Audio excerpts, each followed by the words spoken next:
네, 여러분 안녕하십니까? 2023년 6월 30일 코멘트입니다.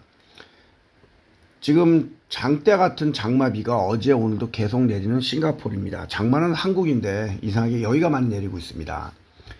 바그너의 수장에 동조를 하거나 가담했다는 의혹을 받는 러시아의 일명 아마겟돈 장군이 체포가 되었고요. 푸틴의 복수가 시작이 되었습니다. 이 사람은 작년 10월에 러시아 항공우주군 총사령관을 맡았다가 올해 1월 새로운 사람으로 교체가 되고 부사령관으로 밀려난 사람입니다. 7월 1일부터는 지하철 하차 후 10분 이내에 다시 승차하면 기본 운임이 면제가 되고 환승이 추가되어 추가 요금이 없어진다고 합니다. 13467호선의 일부와 2589선의 전 구간에 적용이 된답니다. 한국과 일본은 2016년 이래 처음으로 100억 불, 13조 2200억 정도의 규모의 통화 수합 라인에 합의를 했습니다. 그리고 한국의 17세 이하 축구 국가대표팀은 우즈베키스탄을 1대0으로 꺾고 일본과 7월 2일 오후 9시에 결승전을 할 예정입니다. 일본은 이란을 3대0으로 꺾었으며 한국은 21년 만에 우승에 도전하는 것이며 이미 17세 이하 세계 월드컵 축구대회에 참가하는 국가들에 다 결정이 되었습니다. 도표는 카페에 첨부를 했습니다.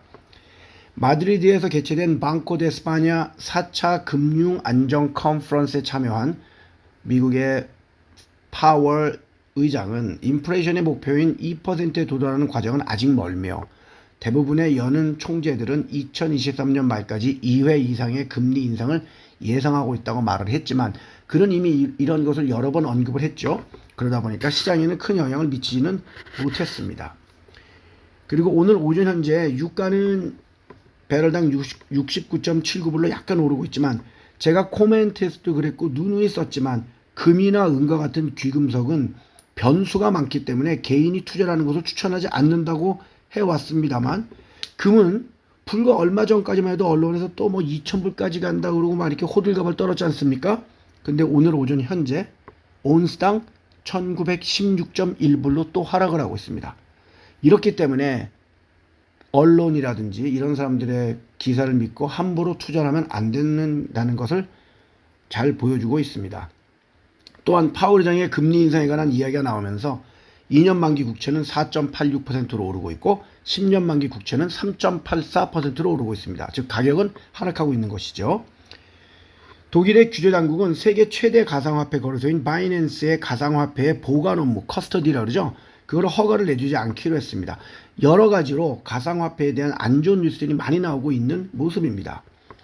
토요타 자동차는 반도체 부품과 기타 주요 부품의 공급이 회복이 되면서 5월에 전 세계에서 자동차의 판매가 작년보다 10%가 늘어난 84만 8,478대를 판매했다고 했습니다. 그러면서 전기차의 경쟁 구도가 격화될 것이라고 하면서 테슬라를 통해 검증이 된 전기차의 생산 혁신 기술들을 2026년까지 적극적으로 도입을 할 계획이라고 발표했습니다. 인플레가 계속 오르고 있고 신용에 대한 제약으로 인하여 인수합병이나 IPO 등의 거래가 크게 줄어들면서 상반기에 시장의 규모가 작년 동기 대비 42%가 줄어들었고 1조 달러, 1322조 원의 큰 금액의 축소가 되었습니다. 이것은 10년 이래 최대 규모의 축소이며 이로 인하여 은행, 증권 및 금융권에서의 해고가 늘고 있으며 보너스나 급여 또한 크게 줄고 있습니다. 중국의 전 IMF 고위관리는 중국 정부의 정책이 구조적인 문제를 해결하는 것에 있지 큰 규모의 부양책이 있지 않다고 하면서 큰 규모의 부채로 인하여 현재 다른 방식을 채택할 가능성이 줄어들고 있다고 말을 하면서 중국의 부양책에 기대를 걸었던 많은 사람들은 실망을 했고 지수라든지 주식도 하락을 했습니다. 대만은 어제 중국과의 현 상황을 이유로 중국 관광청이 다음 달 국제여행 박람회에 참가를 위해 신청한 대만 입국 신청을 거부했습니다. 대만은 작년 10월에 대부분의 관광객에게 국경을 다시 열었지만 중국인은 여전히 금지가 되고 있고요. 중국도 마찬가지로 개인 여행자는 자유롭게 입국할 수 있지만 대만의 단체 관광객의 중국 입국은 허용하지 않고 있는 상황입니다. 재정이 거덜이 난 스리랑카는 긴급 자금을 수혈받은 IMF와의 약속을 지키기 위해서 국내 부채 구조조정 계획안을 발표했습니다. 스리랑카의 국채에 투자를 한 외국인 투자가들, 금리가 높기 때문에 높은 금리를 바라보고 들어왔겠죠.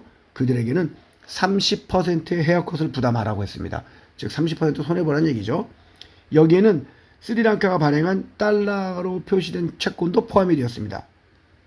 즉 남들의 불행에 나의 행복이라고 생각했던 그 저가로 투자했던 그런 지금 질이 안 좋은 투자가들은 30%의 헤어컷을 부담해야 된다. 뭐 이런 얘기인 것 같습니다. 7월 1일 토요일부터 뉴질랜드는 슈퍼마켓의 고객들이 과일이나 야채를 살 때 사용되는 얇은 비닐봉지에 사용하고 플라스틱 빨대 사용을 금지했습니다. 이렇게 되면서 첫 번째 국가가 된 거죠. 이렇게 하는 국가가. 이미 2019년부터 집으로 가져가는 비닐 쇼핑백 사용을 금지한 국가이기도 합니다. 한국 분들이 많이 놀러가는 태국의 논모항 공항에서 어제 자동으로 움직이는 그 무빙 워크 있잖아요. 거기 가던 어떤 여자 승객이 넘어지면서 왼쪽 다리가 빨려 들어갔습니다. 어떻게 들어갔는지 모르겠어요. 그래서 결국 다리를 절단했습니다. 이 여성은 태국 남부로 여행 중이었고 이 사고가 난 기계는 일본 제품으로 1996년부터 운영이 되어 왔으니까 27년간 정기검진을 통해 계속해서 운영해 왔지만 이미 오래전에 출시된 기계라 최신식 위험감지 센서가 없는 것으로 알려졌습니다. 그러니까 쓰지 않고 계속 굴러갔겠죠.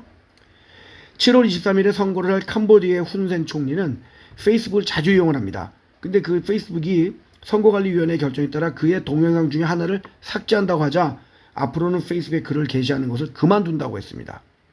현재 38년째 집권 중인 훈센은 그의 아들에게 총리의 자리를 내어줄 것으로 보입니다.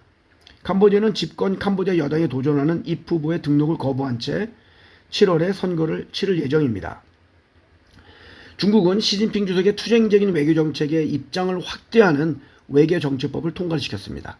이번에는 보복적인 규제와 또 그 규제에 대응하는 중국의 대응 방식이나 외국인이 중국의 국가안보와 공공질서를 위험에 빠뜨리는 것을 요구하는 등 빠뜨리지 않는 것을 요구하는 등 강력해진 외교정책이 들어가 있습니다. 중국의 중앙은행은 올해 들어서 위안화가 5%가량 하락을 했고 7개월 만에 가장 약한 수준으로 떨어지자 위안화의 거래와 국경 간의 자본 흐름에 대해서 조사를 강화했으며 주로 수입업자, 수출업자 및 은행에 대해서 해지의 용도와 자금의 흐름을 보고하라고 요구합니다. 많은 중국 사람들이 틈만 나면 중국 외로 위안화를 가지고 나가고 싶어 합니다. 그리고 가지고 나왔고요. 그것에 대한 조사라고 보시면 되겠습니다. 최근 인도가 반도체, AI, 전기차 등의 신기술에 투자를 늘리고 있는 와중에 미국의 FDA, 식품의약국 관리들은 인도 최대의 제약회사 중에 한 곳이 운영하는 동부에 있는 한 공장에서 부족한 장비의 세척 및 보관 등의 여러 가지 결함을 발견했다고 발표했습니다. 현재 미국의 필수 의약품의 품귀 현상을 가져온 이유가 인도도 생산된 이런 의약품들의 수입이 금지되었기 때문이거든요. 그래도 조사가 들어갔는데 아니나 다를까 이런 이유가 나온 것입니다. 현재 500여 개의 산불이 발생 중인 캐나다의 여파로 미국의 중서부와 북동부의 공기의 질이 급격히 악화되고 있으며 또한 텍사스, 캘리포니아, 애리조나, 오레곤 주까지는 폭염에 큰 영향을 받고 있다고 합니다. 카페에는 시카고까지 산불의 영향으로 공기가 탁해진 모습도 사진을 올렸습니다. 네, 오늘도 즐거운 금요일이 되시길 바라며 즐거운 주말을 보내신 후 월요일날 다시 찾아뵙겠습니다. 감사합니다.